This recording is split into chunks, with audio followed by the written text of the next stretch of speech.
A change for southern parts of the UK to cloudier and wetter weather. A band of persistent rain moving through central areas first thing. That then comes to a rest across Wales and the southwest by the early afternoon. Showers developing quite widely across England and Wales. Some heavy downpours, some bright spells in between, but a notable drop in temperatures, 11 to 13 Celsius.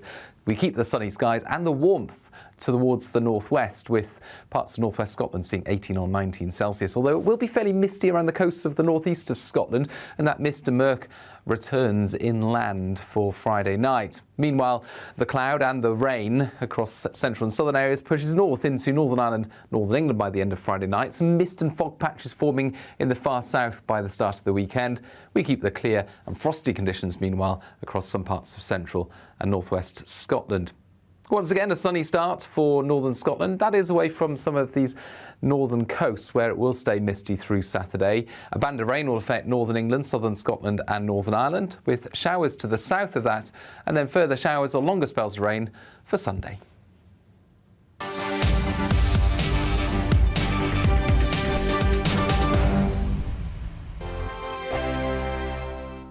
Monday to Thursday nights on GB News. At 6, it's Dewbs & Co. 7 o'clock, Farage. At 8, join Jacob Rees-Mogg. And at 9, Dan Wootton Tonight, followed by Headliners. On TV, radio and online. This is GB News.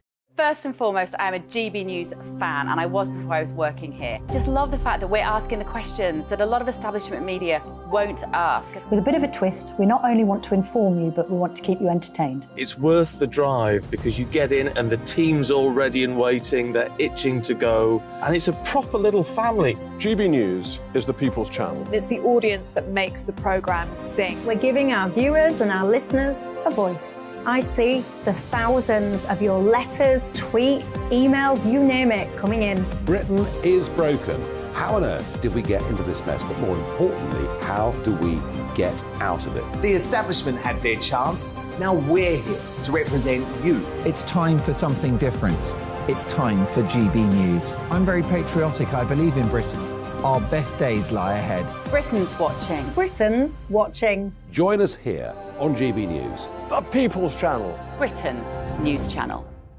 Join me, Patrick Christie's, Monday to Friday, 3 till 6. We tackle the day's news agenda like you've never seen before. It's high tempo, high octane, the most controversial topics and the best guests. You will not be able to take your eyes and ears off it. I'm not afraid to ask the questions that you really want answered. 3 till 6 p.m, Monday to Friday on GB News, the People's Channel, Britain's news channel. GB News has its own late-night paper preview show, Headliners, where comedians take you through the next day's top news stories. You don't have to bother reading the newspaper, we've got it covered for you. Headliners, every night at 11 p.m, and repeated every morning at 5 a.m. We won't send you to sleep like some of the other paper review shows out there. GB News, the People's Channel, Britain's news channel.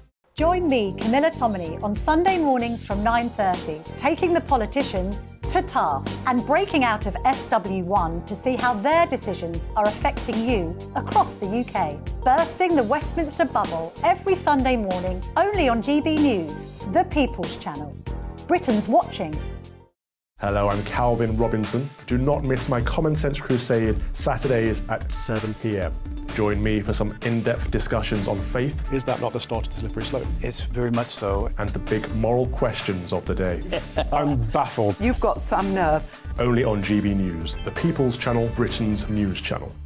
I'm Andrew Doyle. Join me at 7 o'clock every Sunday night for Free Speech Nation, the show where I tackle the week's biggest stories in politics and current affairs with the help of my 2 comedian panellists and a variety of special guests. Free Speech Nation, Sunday nights from 7 on GB News, the People's Channel, Britain's news channel.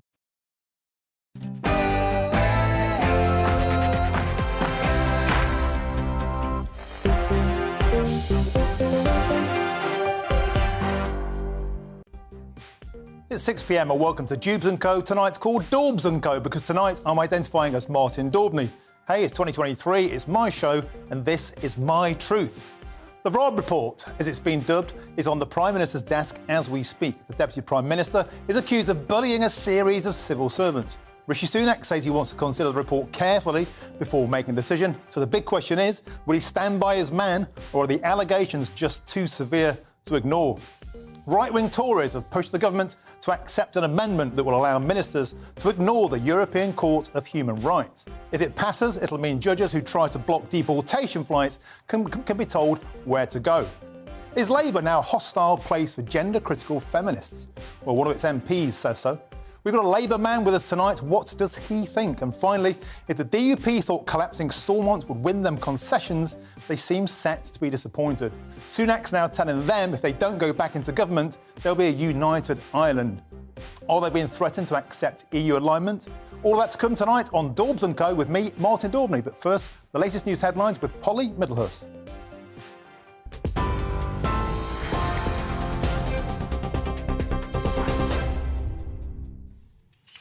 Martin, thank you. Let's get up to date with the latest news here on GB News. The top story, the Prime Minister will not be deciding upon the fate of his deputy, Dominic Raab, tonight, we understand.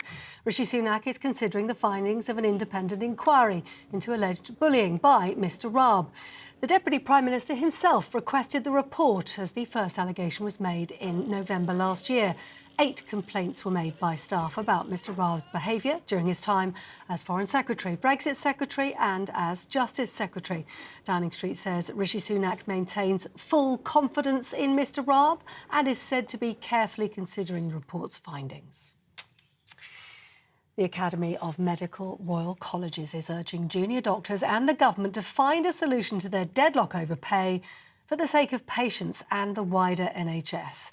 Nearly 200,000 hospital appointments had to be rescheduled following the junior doctors' strike action last week. The Academy had helped to secure a deal between both sides following strike action in 2016. The Shadow Chancellor Rachel Reeves says the government is resisting a deal.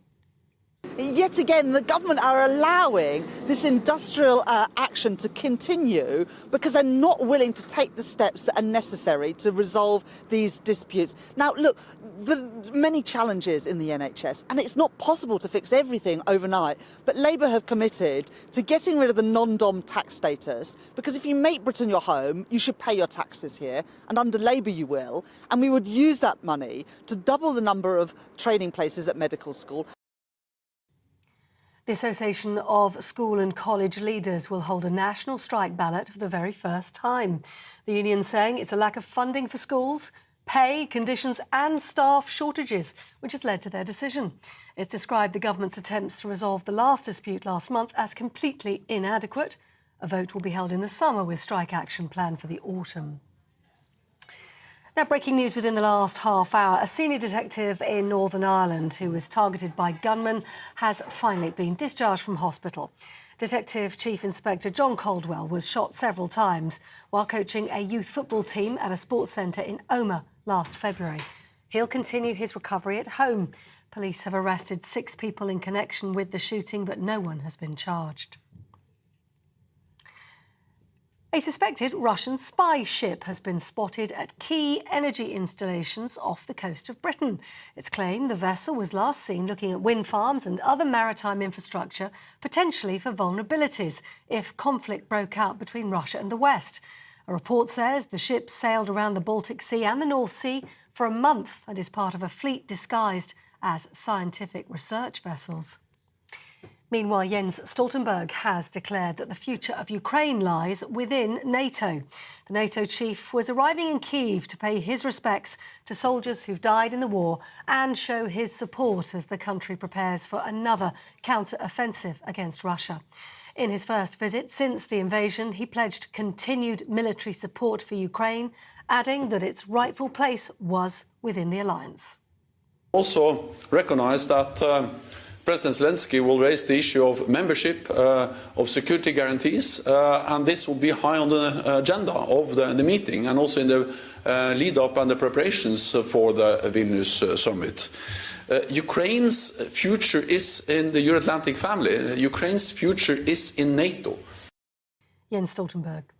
Now, drivers are being asked not to pick up their mobile phones during the government's emergency alert test scheduled to take place this weekend. The AA is advising motorists to switch off their mobile during the test. Laws banning the use of handheld phones will still apply. The alarm is due to sound for 10 seconds from 3 o'clock in the afternoon on Sunday.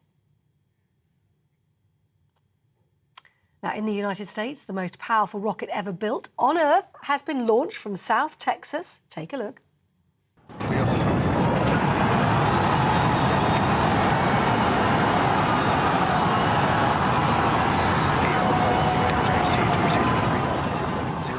That is the sight and sound of Elon Musk's SpaceX sending the new rocket called Starship into space.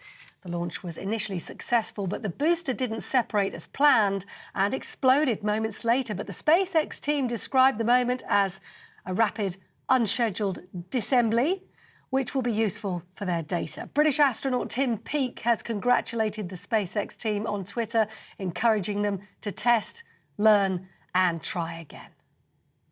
The entire Starship stack continuing to rotate. We should have had separation by now. Obviously, this does not appear to be a nominal situation. Yeah, it does appear to be spinning, but I do want to remind everyone that everything after clearing the tower was icing on the cake. Starship just experienced what we call a rapid unscheduled disassembly, or a RUD, during ascent. But now this was a development test. This is the first test flight of Starship, and the goal was to gather the data. Massive optimism there in Texas as that rocket module exploded. Now, in other news today, a private funeral of the TV presenter and famous dog lover Paul O'Grady has been taking place in Kent. Paul has now been laid to rest after a service at a church in Bonington. Hundreds of spectators lining the streets of Aldington, where he'd lived for 2 decades, to watch the procession led by dogs from the Battersea Dogs and Cats home with his husband. Paul sat on the front of the open-air carriage holding one of the couple's beloved dogs. The Prince and Princess of Wales have been in Birmingham today talking to local business owners. Their Royal Highnesses visited the city's historic jewellery quarter, meeting designers, artists and playwrights, speaking to them about their experiences of opening and running businesses in the city. That's your latest news. I'm back in an hour. See you then.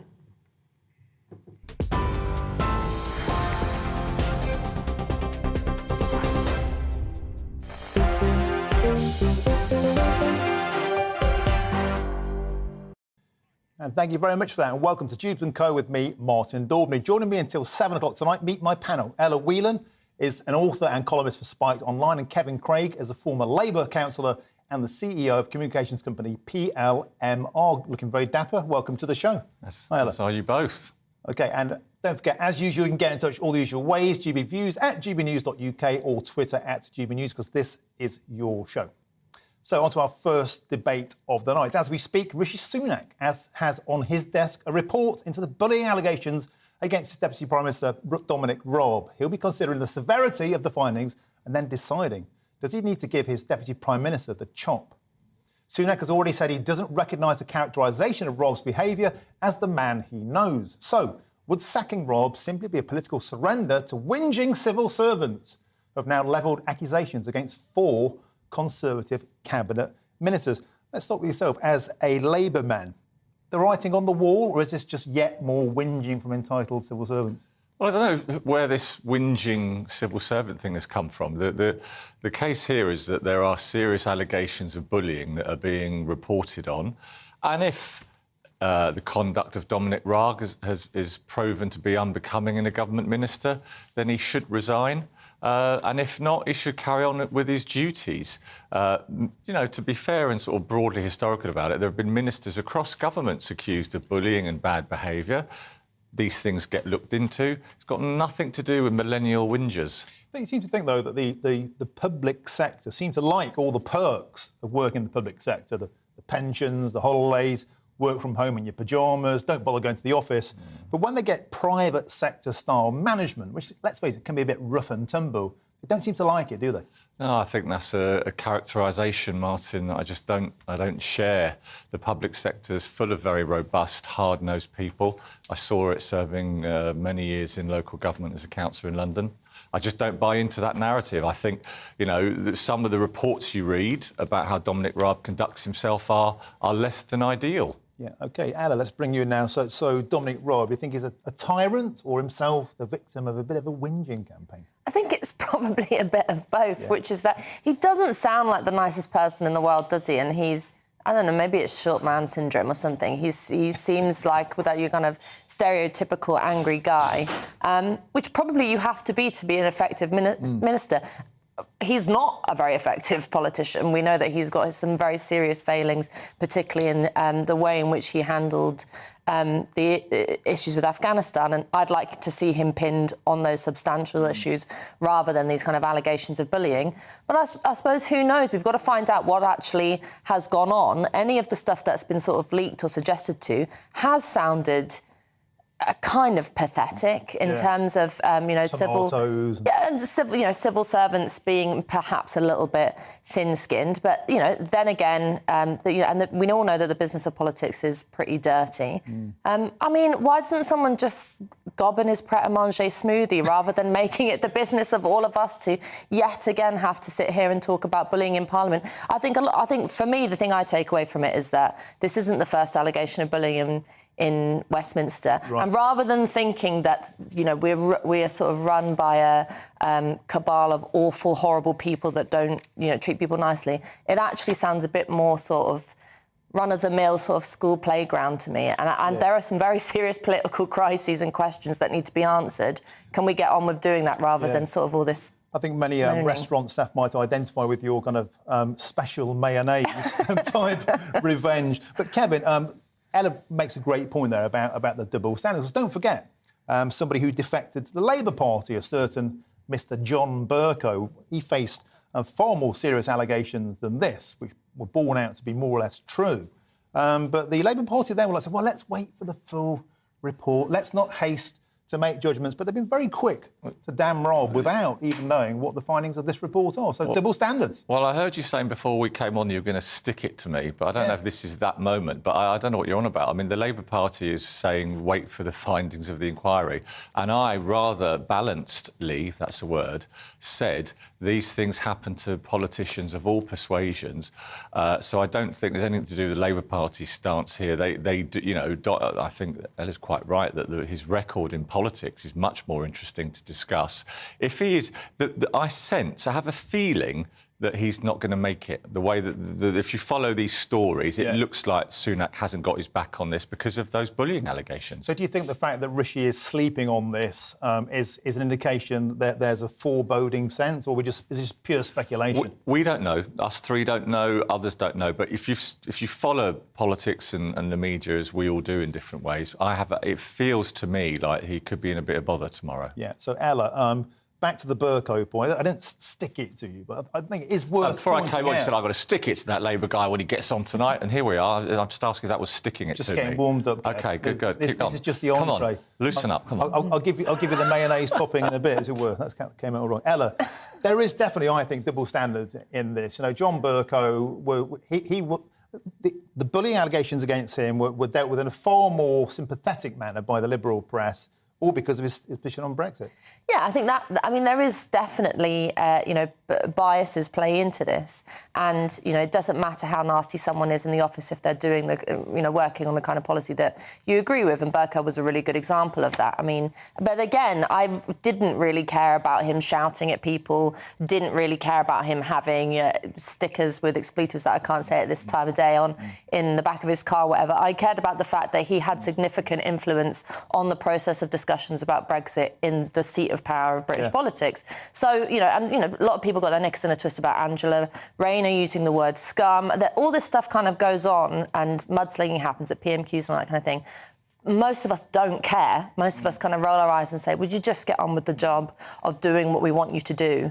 I think in particular the Conservative Party is guilty of introspection. We've just, with the kind of furore we've had with however many prime ministers they've had in the last sort of year, they are obsessed with looking up their own backside. And I think this is a sort of symptomatic of it. It's just deal with it, sack him if you want to sack him. Please, let's not make it news anymore. Yeah, Kev, so you talked about you've seen some pretty robust behaviour in the public sector historically, but is it worth dwelling on the fact that is this a generational thing? Are younger people much more sensitive now to hurty words, tweets, feelings like that? Because they have been cosseted. I know you talk about this a lot, the fact that there's a special sort of snowflakey element? Are younger people taking offence to things that back in your day, back in my day, would have been just brushed off? Right. Well, I think that's a very interesting, good point because, and you know, you've got great experience. This as a former editor of Loaded. Is that correct, right? Back in the day. But I now have got over 100 colleagues in the business I founded. I've done 5 years previously in my career in a very aggressive law firm environment, not dissimilar to where Dominic Raab actually spent time before Parliament. And my generalisation is that the workplace nowadays is a more kinder, sensitive place. OK, well, let's throw this question out to the audience. What do you make of this? Is it just snowflakes? Is it millennial whingers? Or is there a point? Should there be proper standards in public life? What do you think? Back to you.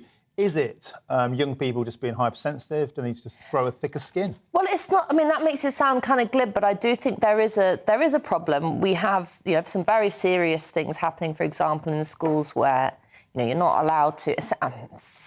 They have serious consequences. Not allowed to use red pen. You're not allowed any kind of criticism. Genuine constructive criticism on young people is seen to be very damaging. And actually, a lot of the time, I think we don't treat young people with the robust respect that they deserve. They're very resilient. There's nothing about being young that means that you can't take a knock or a bit of criticism, or even that you can't take a harsh boss having a go at you in the workplace. I think we too often jump ahead and say, oh, we almost give them the label of snowflakes before they even ask for it. And I think that's a problem because we are raising a generation of people who aren't able to engage in the real world, because in the real world there are bullies. I mean, if books have trigger warnings, if words are erased from languages, then are we not seeing very much the product of a pampered generation? And actually, is there something to be said for robust management, breeding toughness into employees, and it can actually help to foster toughness in the workforce that's useful? Well, so it's, it has to be, what's the purpose of the toughness? Someone just having a go at you because they're, a diva kind of minister, of which I civil servants whisper in my ear that there's lots of them in Parliament who, want their handbag carried and want to be called minister and that kind of thing. That's no good. But if you're in the business of trying to do something serious, of which Dominic Raab is supposed to be, of getting, putting in place policy changes and law that will make a difference to people's lives, supposedly, then I don't mind cracking the whip if that's what's necessary. And it does sound to me like Dominic Raab, as much as his political failings are evident, he doesn't sound to me like a kind of heinous bully. I think, if you're at the point where you're, as allegedly is happening, vomiting before meetings with your boss, I think you probably have to look at yourself as much as saying what's going on in that meeting, because there's very little in life that would make me puke before a meeting. So, Kevin, could there be a benefit from some of that older, more robust management to this younger workforce? A bit of a mix and match. So don't kind of wrap them in cotton wool, but don't be like an old school tyrant. But toughness is good, especially in politics. You've got to be tough. Or we're just pampering to these people. I can't even answer the question because I don't buy into the broad assumptions behind it. That young people are snowflakey, weak rather, or soft, or I just don't buy into it. The workplace now is much more civilised. Bullying is less accepted. That's a great thing. So what kind of robust behaviour that you mentioned did you actually see that was useful, and what was Well, just, big corporate lawyers coming into... a guy coming into a room, singling out one of the newest junior guys who just arrived, went, "Morning, ladies, how are you?"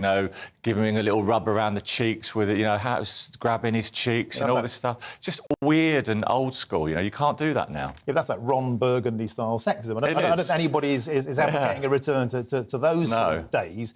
But surely, you're allowed to raise your voice, you're allowed to criticise people's work, because if you criticise, you can improve. I think, just to jump in, I think that I think is a problem is if we have layer upon layer upon layer of rules and regulations in workplaces where, we dictate to the very nth degree how people can relate to each other. I think that is a genuine problem because, like it or loathe it, lots of us spend the majority of our lives at work with the people that we work with and with our bosses. And to feel like you're constantly stepping on eggshells is, I think, a problem. And, as much as I agree with Kevin that I don't want to go back to, Mad Men style kind of ridiculousness, I do think that we are becoming too sort of too dependent on workplace regulation, too dependent on HR probably in a way, rather than just, that's why, I jokingly say spit in his smoothie. What I actually mean is, why does this have to get to the level of kind of complaints that we're discussing as if this was, the biggest political issue of the day? Yep. Why can't it be sorted out amongst ourselves? And I think a more informal workplace actually will make, particularly workers, feel a lot less like they're being policed all the time. OK, well, I come from here. I was at the News of the World back on those newsroom floors where it was absolutely savage. Yeah. And oftentimes you would leave the place shaking, but you always went back the next day and you strove to be better. I think there's something in that. It's got you going out there. There's been loads of comments coming in. Go through a quick few of those now. Paul, if Rob has bullied clerical or typists, sack him. If he dealt robustly with the public school, Oxbridge, £100,000 a year, Daddy was something in the civil service before me, Sir Humphreys, then they should suck it up. So he's basically saying if you're well off and entitled, you deserve to be treated a bit more harsh. That might go down well with HR. Paul. Mike, oh dear, I've been bullied. Absolute whingers. And the civil servant said if he's found guilty of this terrible, grievous offence, they will all walk away. Fantastic. Go for a long walk. That's Mike, not very big on the sympathy so far. Richard, it's got everything to do with delicate, work-shy snowflakes. They will all be OK if Captain Softy gets in. I think he's talking about your friend there, Keir Starmer. And Margaret, a Labour MP, has been suspended and being investigated. Why isn't this getting as much coverage and no mention of him in Parliament? A little bit of bias there. OK, that was a superb debate to open the show. Coming up, Tory rebels succeed in toughening up the government's illegal migration bill, blocking judges who try to stop deportation flights. It's all about family, being in people's living rooms, all the interaction and getting to know who our viewers and listeners are. When I was young, my dad used to say, no, stop arguing. I wanted an outlet that would enable me to give my opinion.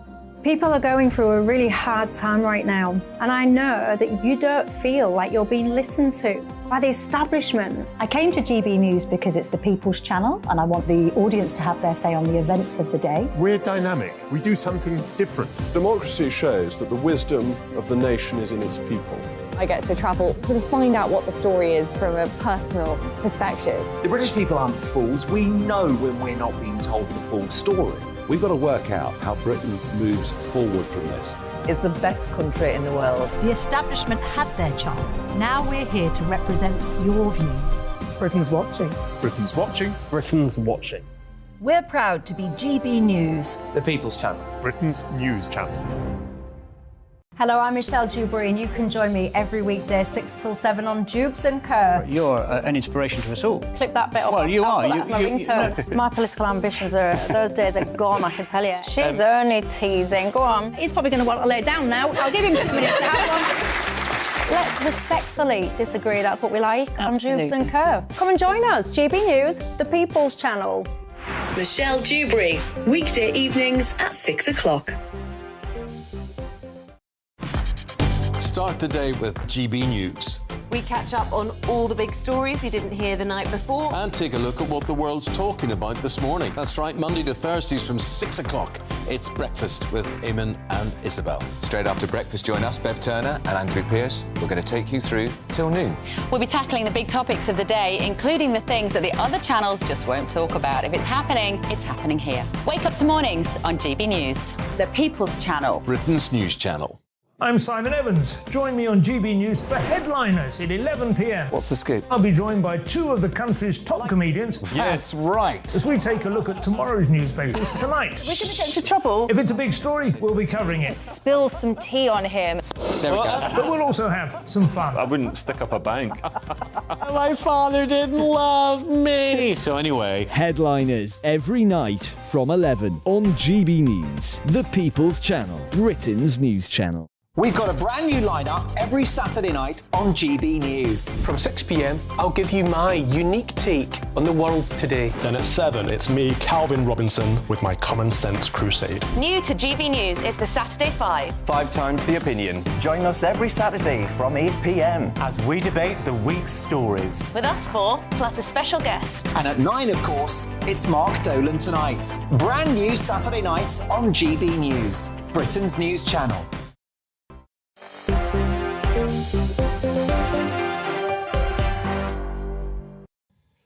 Well, welcome back to Dewbs & Co with me, Martin Daubney. Keep me company until 7 o'clock is Ella Weenan, an author and columnist for Spiked Online, and Kevin Craig is a former Labour councillor and the CEO of communications company PLMR. It's been superb so far. Got a load of comments come in about the Raab story. Really got you going. Let's read a couple here. One from Ches, who said, the modern workplace is not kinder. It's now more fearful as people are too scared to say what they think. Good little balancing point there.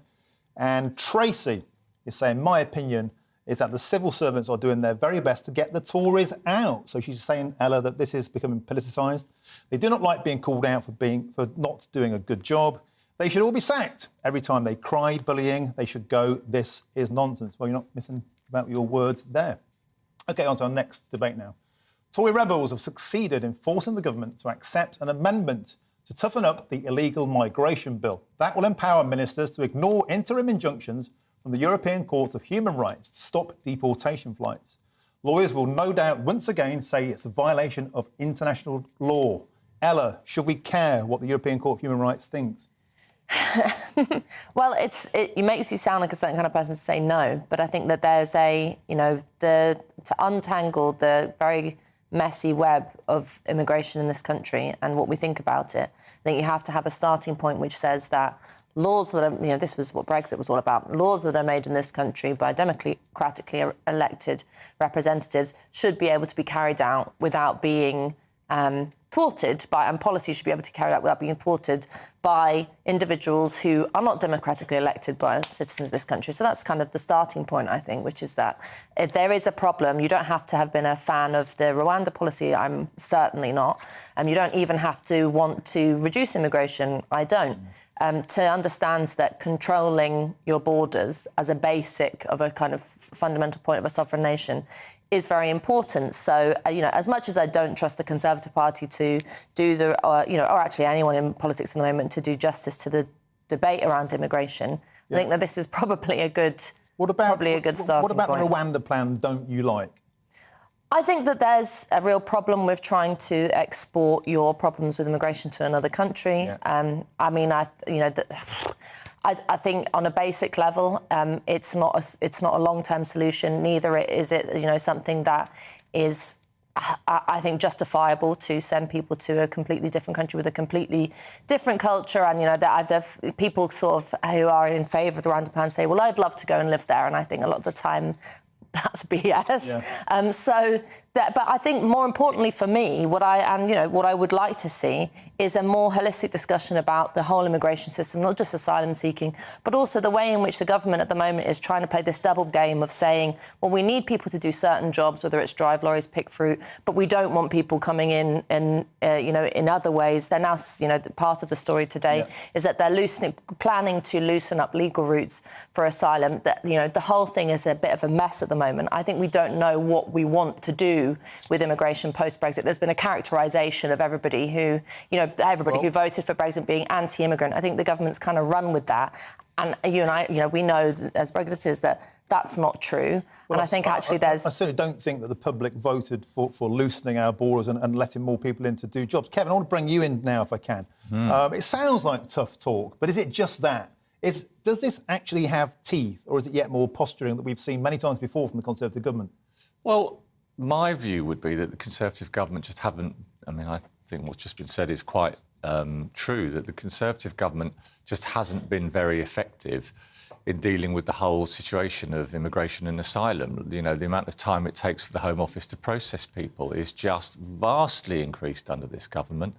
And the Rwandan thing, I think it's OK for British people of any ethnic background, actually, to say and this was behind Brexit, some of it, and that's actually fair enough, that they wanted more control over their country's borders. Yep. You're not a racist to say that, and that's what some, people with my politics misunderstood about Brexit, right? That's OK to feel like that. However, this government just is not effective. They've been here for 13 years, and the system is in a mess.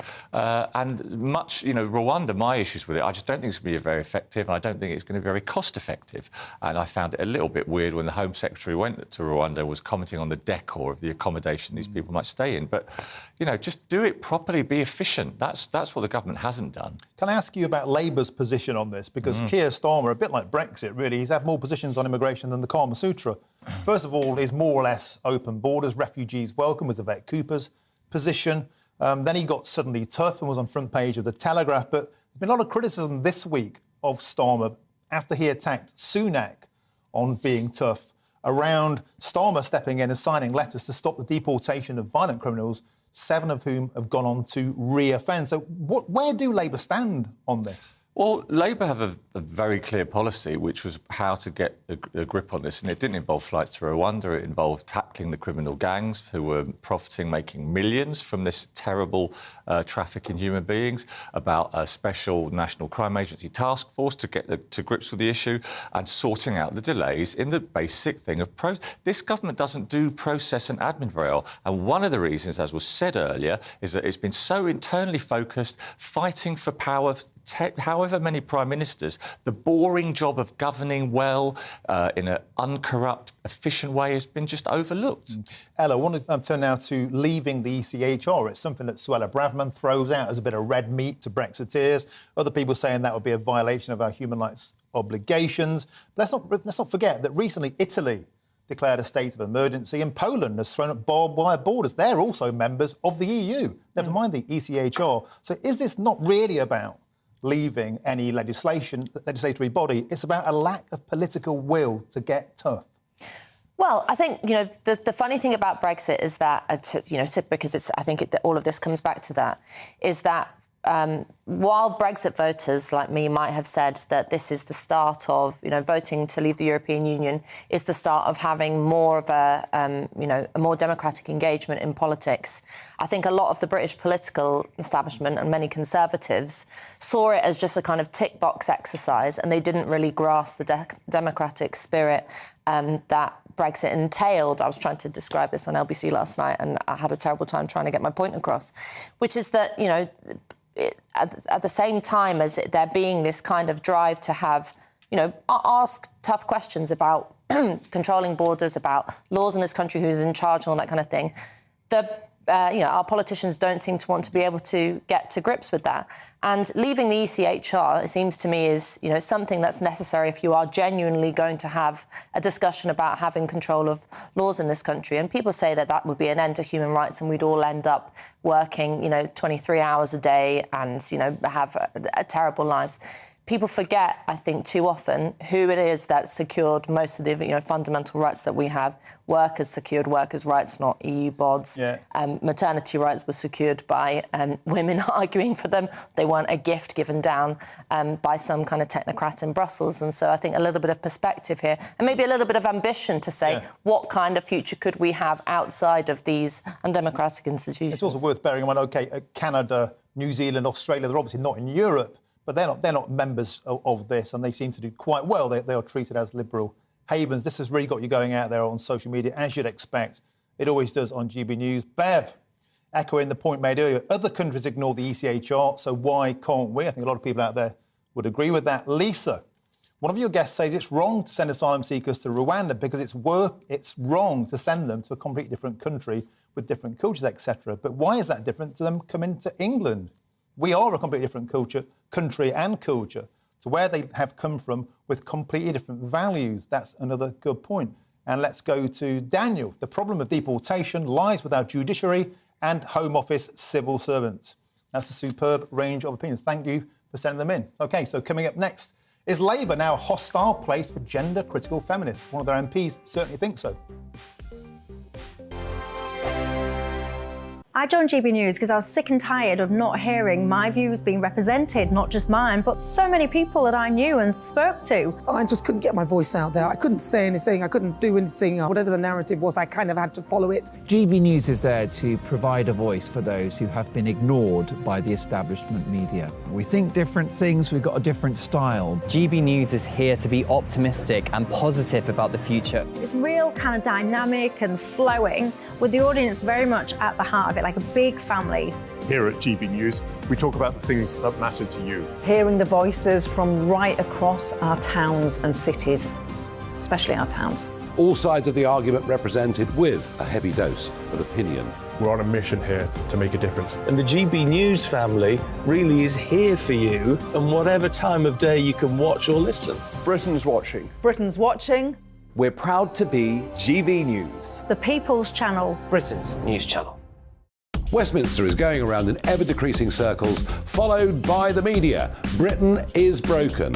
How on earth did we get into this mess? But more importantly, how do we get out of it? Join me at 7 p.m, Mondays to Thursdays on Farage, here on GB News. We will have open, rational debate. We've got to work out how Britain moves forward from this. Join us here on GB News, the People's Channel. Britain is watching. You've probably seen politicians interviewed 1,000 times, but we do it differently. We find out who they really are, we don't shout, we chat, and hopefully we bring a bit of light, not just heat. Did you know Kate Moss? Apparently. Do you have a pair of jeans or a pair of jeans? No, of course I don't. What would I do with them? My friends are like, oh my God, what's she doing now? Join me every Sunday at 6 for Gloria Meets, only on GB News, the People's Channel, Britain's news channel. I'm Jacob Rees-Mogg, the Member of Parliament for North East Somerset and a former government minister. For years, I've walked the corridors of power in both Westminster and the City of London. We need to have the arguments, the discussions on how we make it better. Crop failures, famine, war, suffering on a scale completely unimaginable. We are putting the cart before the horse. As Charles I said at the scaffold, he was the true defender of liberty. Yeah, I've completely derailed the conversation. Join me Monday to Thursday at 8 p.m. on GB News, Britain's news channel. I'm Mark White. As GB News Home and Security Editor, I cover those key issues that are so important to you. Our authorities, our communities doing all they can to combat violent crime. With the public services under unbearable strain, why are we still failing to control our borders? Defence, the first priority of any government, has been continually hollowed out. Can we trust our politicians to protect the armed forces? Join me, Mark White, on GB News. Is watching.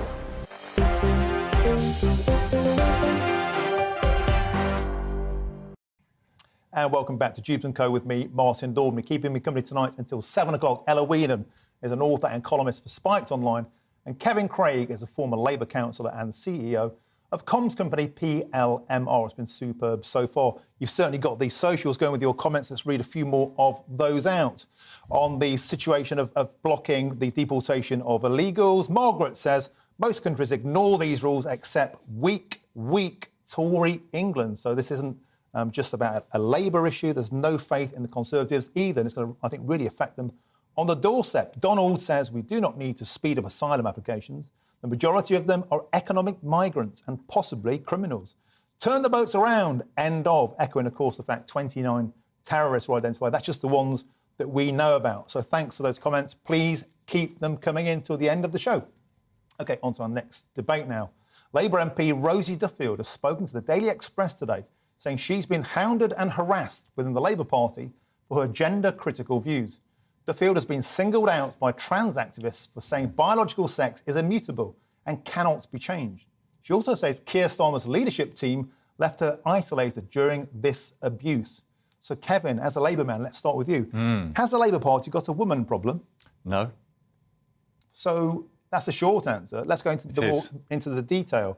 Why would Keir Starmer, and talking about his changing positions earlier, he initially was going to back the SNP's gender recognition bill to the hills. But when he saw it sink the SNP north of the border, he changed his mind. Then he said 99.9% of women can't have a penis, just 0.1% from the truth. Yeah, but he did say that. And let's face facts. Rosie Duffield's testimony of how she's been treated is a stain on the Labour Party. Well, he didn't say that, quote you attributed to him, if you watch the clips back in full. However, what is sad is that a Labour MP feels the way that Rosie does. I actually have a very high regard for her record in public life. She won a seat in Kent when it was a very difficult time to do so. I think she's been a champion for women on domestic abuse, and a lot of Labour MPs that I know think that she's a really good Member of Parliament. There is definitely work to be done by the Labour Party leadership in trying to improve, it looks like, the relationship with Rosie Duffield, who I think is a decent person who says things that a lot of people agree with. Do you think this issue is going to haunt Starmer during the general election, or do people not really care? Is this like a media thing that people get really het up about, quite justifiably so, amongst women who feel that their safety is being endangered in places like swimming pools, in prisons, on hospital wards, in rape crisis centres? Why do trans women deserve the right to access to those spaces? Well, the whole debate, I mean, I think what the public want is just they want to see their politicians talking clearly and being able to go down the pub or the cafe and just give clear answers to clear questions. Keir Starmer can't say what a woman is, and he's not talking clearly. Well, it's very clear, you know, this 99.9% is not actually what he said. There are people who feel very strongly on this issue, but Labour's got some work to do with the relationship with Rosie Duffield, for sure. Ella, what's your take on this? Do you think the Labour Party's got a woman problem? Well, I mean, I know one quote that Keir Starmer did say when he said, when he was asked, is it right that only women have a cervix or something? He said, no, that's not right. You know, he's and the thing is, Does every woman have a cervix, though? Every woman have a cervix. He wasn't talking about biological women who might have differences in their anatomy. He was talking about including trans women in the category of women.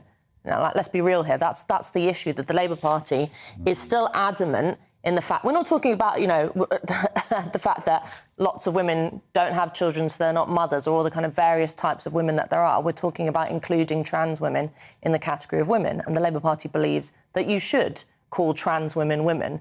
And that's the debate that we're having here, and that's the thing that Rosie Duffield says is wrong, and that's the thing that most people in the country agree with, which is that being a trans woman is markedly different from being a woman. And to my mind, there's absolutely nothing wrong or bigoted about saying that. I think the problem with the Labour Party, and the reason why this isn't just a media storm, the reason why it is important, is because it's not just about talking clearly, but it's about whether or not you are able to tell the truth, and whether or not you are able to back up things that are important to the way in which we relate to each other in society, understanding there are differences between men and women. I tell you, there's nothing that makes you realise the differences between men and women more than when you have a kid, as Rosie Duffield has said, as I've just done, and suddenly you think, what is it about this whole debate that people don't get? There are still ways in which women, because we are women, are held back in society, from abortion rights to crisis in childcare. I can give you a whole list of things. Yeah.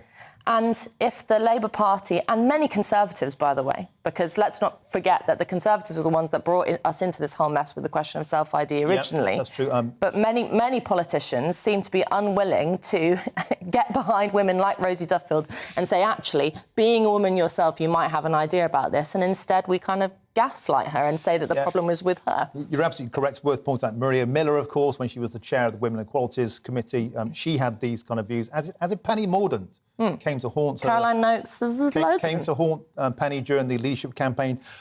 Kevin, do you think Keir's going to have to take a more fact-driven position on this and reverse ferret and distance himself away from the calamity that's engulfed the SNP over self-ID? Well, what I like about what Keir's done is he looked at the Scotland debate and he said, which I think hopefully we could all agree on, is that politicians do need to be mindful of the British public in these debates. He was very clear about that. And, it looks to me like Nicola Sturgeon and the team around her were not listening to a sort of broad swathe of the Scottish population. And I think what I like about Keir, who does know what a woman is, who's the proud father of a daughter and a son, what I like about him is he's interested in listening to people and not talking down to them. But, it's a complex debate, and I respect, I'm not not going to contradict or respond to people who know more about the subject than I do, to be honest. Well, let's turn to you again then, Ed. Do you think we've kind of reached the Emperor's New Clothes moment, peak trans? We've seen the International Olympic Committee getting tough on trans people in women's sport.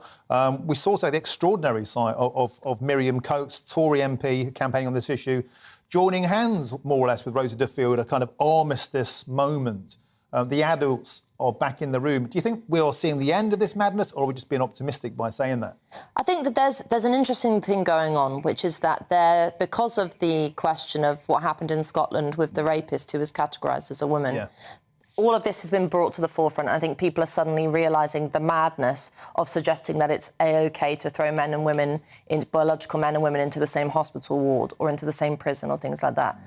So I think there has been a turning point. The thing I'm concerned about is that actually this shouldn't all be about the very small instances where safety is a problem, so like in a prison or like in a rape crisis centre. There's a much bigger discussion to be had here about how we categorise each other and how we relate to one another, and about believing in the differences, sex difference, biological reality, and all of that, which is actually a different discussion from whether or not a rapist is called a he or a she. It's a much bigger, broader discussion about, the positives of what it's like to grow up as a teenager and have solidarity among your own sex. All these things that are actually... I want to start having this discussion in a positive light and say, what are the good things about saying that there are women's spaces and men's spaces? Yeah. What are the positives in that? Why is that important, rather than continuously framing this in terms of fear? I agree. I mean, I come from the old-fashioned political left, and I remember when it was the left's obligation and their moral duty to protect women. We've come a long way since then.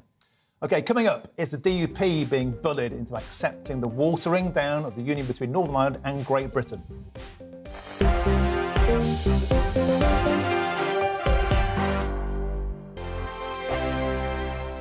Monday to Thursday nights on GB News. At 6, it's Dewbs & Co. 7 o'clock, Farage. At 8, join Jacob Rees-Mogg. And at 9, Dan Wootton Tonight, followed by headliners on TV, radio and online. This is GB News.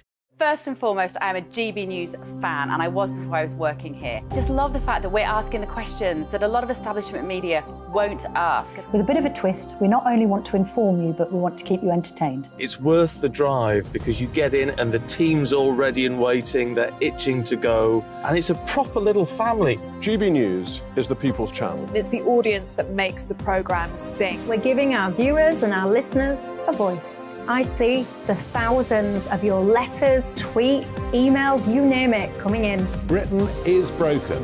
How on earth did we get into this mess? But more importantly, how do we get out of it? The establishment had their chance. Now we're here to represent you. It's time for something different.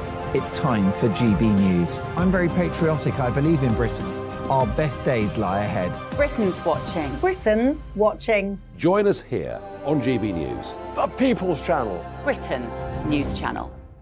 Join me, Patrick Christie's, Monday to Friday, 3 till 6. We tackle the day's news agenda like you've never seen before. It's high tempo, high octane, the most controversial topics and the best guests. You will not be able to take your eyes and ears off it. I'm not afraid to ask the questions that you really want answered. 3 till 6 p.m, Monday to Friday on GB News, the People's Channel, Britain's news channel. GB News has its own late-night paper preview show, Headliners, where comedians take you through the next day's top news stories. You don't have to bother reading the newspaper, we've got it covered for you. Headliners, every night at 11 p.m, and repeated every morning at 5 a.m. We won't send you to sleep like some of the other paper review shows out there. GB News, the People's Channel, Britain's news channel. Join me, Camilla Tominey, on Sunday mornings from 9:30, taking the politicians to task and breaking out of SW1 to see how their decisions are affecting you across the UK. Bursting the Westminster bubble every Sunday morning, only on GB News, the People's Channel. Britain's watching. Hello, I'm Calvin Robinson. Do not miss my Common Sense Crusade Saturdays at 7 p.m. Join me for some in-depth discussions on faith. Is that not the start of the slippery slope? It's very much so. And the big moral questions of the day. I'm baffled. You've got some nerve. Only on GB News, the People's Channel, Britain's news channel. I'm Andrew Doyle. Join me at 7 o'clock every Sunday night for Free Speech Nation, the show where I tackle the week's biggest stories in politics and current affairs with the help of my 2 comedian panellists and a variety of special guests. Free Speech Nation, Sunday nights from 7 on GB News, the People's Channel, Britain's news channel.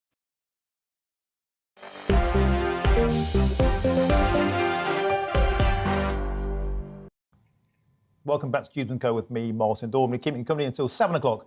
Ella Whedon is an author and columnist for Spiked Online, and Kevin Craig is a former Labour councillor and CEO of comms company PLMR. It's been a cracking show so far. On to our final segment for tonight. Rishi Sunak has reportedly told the DUP that they should accept his Windsor Framework deal and get back into power sharing or risk seeing a united Ireland. The Windsor Framework reduces trade barriers across the Irish Sea, but keeps Northern Ireland locked into the EU regulatory orbit. Well, the DUP says it fundamentally undermines Northern Ireland's place in the UK. Kevin, let's start with you. Are the DUP being bullied? Is that even possible? Well, have you ever bullied? Have you ever seen Arlene Foster be bullied? You know, but the serious question is that why isn't that very expensively written intro of yours talked about the point that the people in Northern Ireland have been polled a lot in the last few weeks and they're in favour of Stormont reconvening and the politicians locally elected getting on with the job? Why is no one mentioning that? The people of Northern Ireland, Unionist, Catholic, Protestant, Republican, Nationalist, all of them want their local politicians to govern their politics. And the DUP are a part of that spectrum, though. And they stated all along that they felt that the Windsor Framework did not meet the duties of their red lines, particularly around the regulatory control of Strasbourg, VAT, all sorts of things. So, I mean, they're allowed to stand by their ground. Well, they are, and I'm allowed to say that as someone deeply respectful of the million-plus people who have a unionist tradition in the Northern Ireland, who've done great things for freedom and all sorts of things over hundreds and years in a very troubled history. But the people of Northern Ireland want to see normal political life resumed.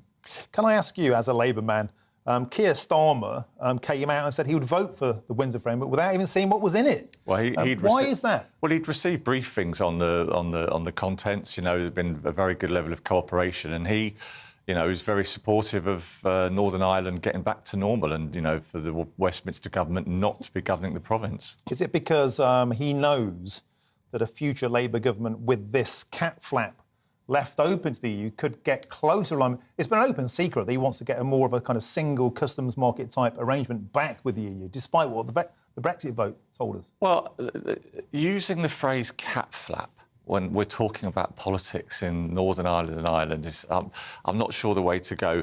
He was over there helping reform the police service of Northern Ireland. He's got a deep respect for that part of our country. And, everybody signed up to a poll on the future of a united Ireland at some point in the future, if that's what people want.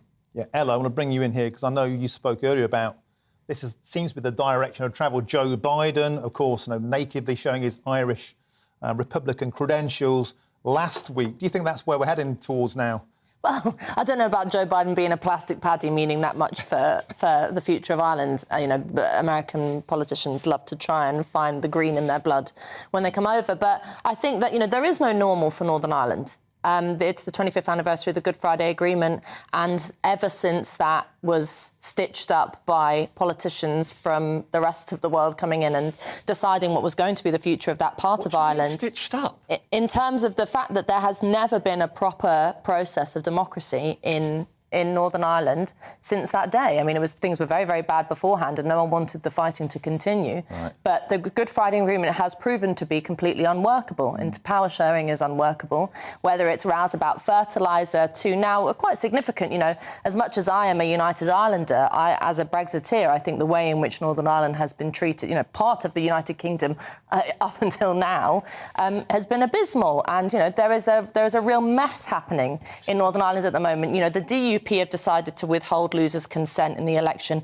and they're wrong for doing so. On the other hand, you can understand their grievance by being pushed around with the Northern Ireland Protocol and now with the Windsor Framework. Can I ask you, with friends like Ursula von der Leyen, Keir Starmer, globalists like Bill Clinton and Joe Biden singing their praises for the Windsor Framework, as a Brexiteer, does that not get your alarm bells ringing? It does, because I think that, the biggest scandal with Ireland has been always used as a political football throughout the whole process since Brexit, as either people talking up the prospect of the return to Troubles as a kind of a fear factor in pushing people in one direction, but also there has been, Brexit, for all its merits, definitely set the cat amongst the pigeon in Ireland in terms of the question of democracy has been raised, and I think the only future to settle questions in Northern Ireland is a border poll. OK, well, I'm going to have to stop you there. Ella and Kevin, you've been magnificent tonight. A couple of quick comments before we hand over to Nigel Farage.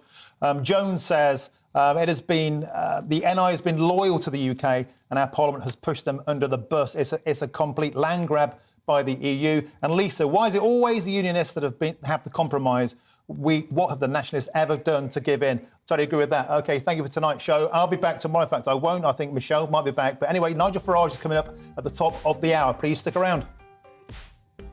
Hello again, it's Aidan McKibben here from the Met Office. Staying clear in the north during the next 24 hours, but a marked change in the south where cloudier conditions will move in, along with showers or longer spells of rain. We've still got high pressure in charge to the north of the UK, and that's maintaining an easterly breeze throughout the whole of the country.